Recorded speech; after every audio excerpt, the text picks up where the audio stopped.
சிவாய நம. திருச்சிற்றம்பலம். அருள்மிகு கோமலவள்ளி உடனுடைய சோழீஸ்வரர் திருக்கோவில் துவாக்குடி. அன்பான பக்த கோடிகளுக்கு ஒரு வேண்டுகோள்.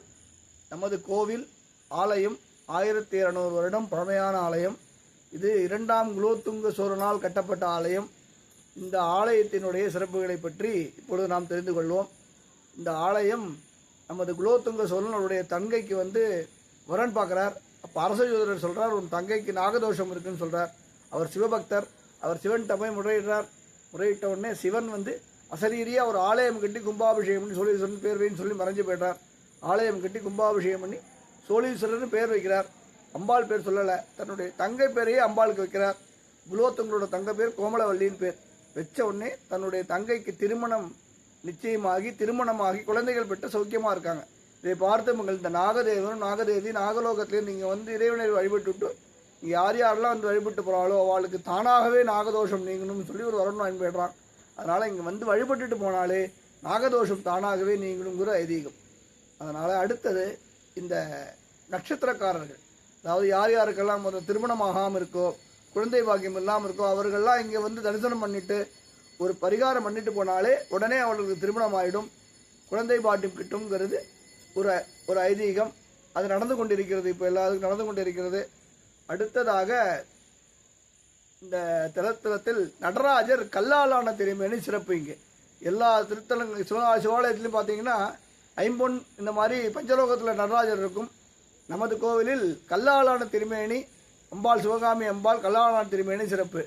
அடுத்த சிறப்பு நவகிரகங்கள் அவர்களுடைய துணைவியாருடன் இருப்பது ரொம்ப சிறப்பு நமது கோவிலில். அடுத்தது இங்கே அடுத்த சிறப்பு இங்கே புலிப்பாணி சித்தரையா அமர்ந்து சிவனை நோக்கி தியானம் பண்ணி பார்த்த இடம் இங்கே இருக்கிறது. இங்கே அமர்ந்து தியானம் பண்ணிட்டு போனால் நல்ல ஒரு வைப்ரேஷன் இருக்கும். அடுத்த சிறப்பு பங்குனி ஆவணி உத்தராயணம் தட்சிணாயணத்தில் 21, 22, 23 ஆவணி 21, 22, 23 சூரியனோட வழிக்கதிர் சிவபெருமான் திருமேனியில் படும். அதற்கு பேர் பாஸ்கர பூஜைன்னு பேர்.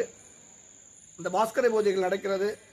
அதே மாதிரி நம்ம சிவாலயத்தில் அன்னாபிஷேகம், பிரதோஷம் ஏன் சொல்கிறேன் திருப்பின்னா, எல்லா கோவில்லையும் பார்த்தீங்கன்னா பிரதோஷத்தில் பிரசாதம் கையில் கொடுத்துருவாங்க.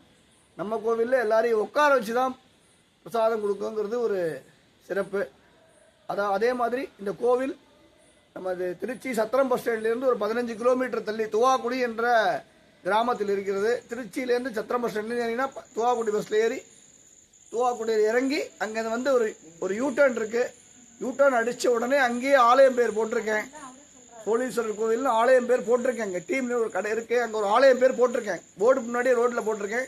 அங்கேருந்து பார்த்தாலே ஒரு 300 மீட்டர் தூரத்திலே ஆலயம் இருக்கிறது. மெயின் ரோட்லேருந்து ஒரு 300 மீட்டர் தூரத்தில் ஆலயம் இருக்கிறது. அதனால் அனைவரும் அடுத்த இன்னொரு சிறப்பு இந்த நட்சத்திரக்காரர்கள், சதய நட்சத்திரக்காரர்கள், அப்புறம் திருவாதிரை நட்சத்திரக்காரர்கள், சுவாதி நட்சத்திரக்காரர்கள் அவர்களுக்கு பரிகாரம் செய்ய உரித்ததெல்லாம் இந்த தலம். அதனால் அந்த நட்சத்திரக்காரர்கள் இங்கே பரிகாரம் தரிசனம் பண்ணிட்டு போனாலே அவர்களுடைய தோஷங்கள் விலகிடும். இருந்தாலும் ஒரு பரிகாரம் பண்ணிட்டு போனேன்னா இன்னும் சௌக்கியமாக இருக்குது. இந்த 3 நட்சத்திரக்காரர்களுக்கு பரிகார ஸ்தலமாக விளங்குகிறது. அதனால் அனைவரும் இவ்வாலயத்திற்கு அருள்மிகு கோமலவள்ளியுடைய சோழீஸ்வரர் எம்பெருமான் அருளை பெறுமாறு அன்போடு அழைக்கிறோம். சிவாய நம. திருச்சிற்றம்பலம்.